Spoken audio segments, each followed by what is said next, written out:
ایمان کا آئینہ جگمگائے، دیکھیں جو تجھ کو خدا یاد آئے۔ حضور علیہ السلام سے حرم کی جانب جا رہے ہیں۔ کوہ صفا کے قریب عبداللہ ابن جدعان کا گھر ہے۔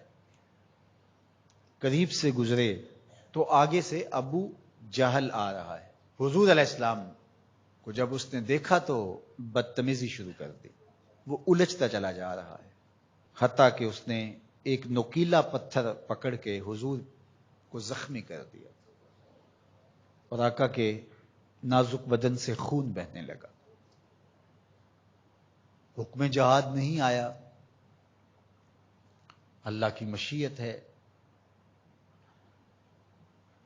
حضور علیہ السلام وہاں سے سین حرم میں پہنچے، آب زمزم سے اپنے زخم دھوئے اور اللہ کے حضور سجدہ ریز ہو گئے۔ مالک تیرے رنگ، یاری تیری سونا پر ازمیشاں تیریاں اگ، سونا پرکھیا جامدہ ہے نال اگاں دے لگ۔ حضور کے چچا حمزہ بن عبد المطلب ابھی اسلام نہیں لائے تھے، شکار کرنے گئے ہوئے تھے۔ یہ جب شکار کر کے آتے تو بڑے اطراء کے چل رہے ہوتے، تو دو لونڈیاں آپس میں بات کر رہی تھی کہ اگر اس کو پتا ہوتا نا کہ اس کے بھتیجے کے ساتھ آج عمر بن حشام نے کیا سلوک کیا ہے تو آج اس کی یہ چال نہ ہوتی۔ تو حمزہ بن عبد المطلب کے کان میں یہ بات پڑ گئی۔ اللہ اکبر، رک گئے۔ وہ جو فاخرانہ چال تھی تبدیل ہو گئی۔ تجسس سے پوچھتے ہیں کیا ہوا، انہوں نے ساری کہانی سنائی۔ بس غصے میں آ گئے، کمان ہاتھ میں پکڑی تھی، اسی طرح سیدھا سین حرم میں پہنچے۔ صنادید قریش نشستیں جمائے بیٹھے تھے۔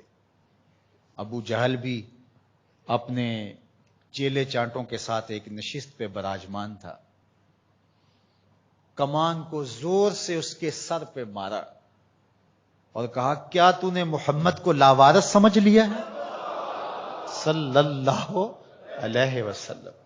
خیر ابو جہل کا سر پھٹ گیا، اس کے چیلے چانٹے اٹھے، لیکن بڑا کائیں شخص تھا ابو جہل۔ اس نے کہا کہ یہ اس وقت تو تنہا ہے، لیکن اگر سلسلہ چھڑ گیا تو بنو ہاشم بھی آ جائیں گے اور میں نے بہت سری زیادتی کی ہے۔ اس نے کہا بس بس بس چھوڑ دو، مجھ سے کچھ ہو گیا تھا۔ اب حضرت امیر حمزہ حضور کو تلاش کرنے لگے اور حضور سین حرم میں سر جھکائے سجدہ ریز تھے، اور یہ جا کے پاس کھڑے ہو گئے۔ یا ابن اخی، اے میرے بھائی کے بیٹے۔ حضور نے سر نہیں اٹھایا۔ پھر انہوں نے کہا یا ابن اخی، اے میرے بھائی کے بیٹے۔ حضور پھر سجدے میں سر رکھ کے رو رہے ہیں۔ پھر انہیں تیسری مرتبہ کہا یا ابن اخی، اے میرے بھائی کے بیٹے۔ حضور سجدہ ریز ہے۔ میاں صاحب فرماتے ہیں اسی کسے دے کچھ نہیں لگ دے تے نہ کوئی ساڈا دردی۔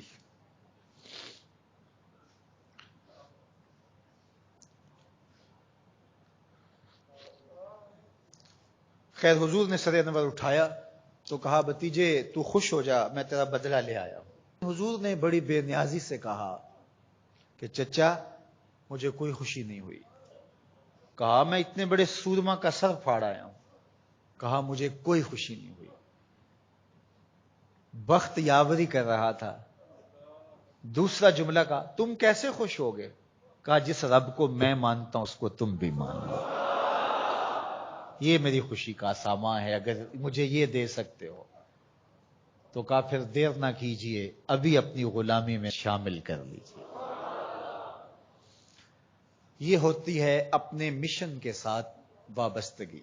ہم اپنے چھوٹے چھوٹے سطحی مفادات کی وجہ سے کتنے بڑے دینی نقصان کر دیتے ہیں، اور ہم جان رہے ہوتے ہیں کہ میری اس ذات سے یہ نقصان ہو رہا ہے، لیکن ہمارا نفس اتنا بڑا ہوتا ہے۔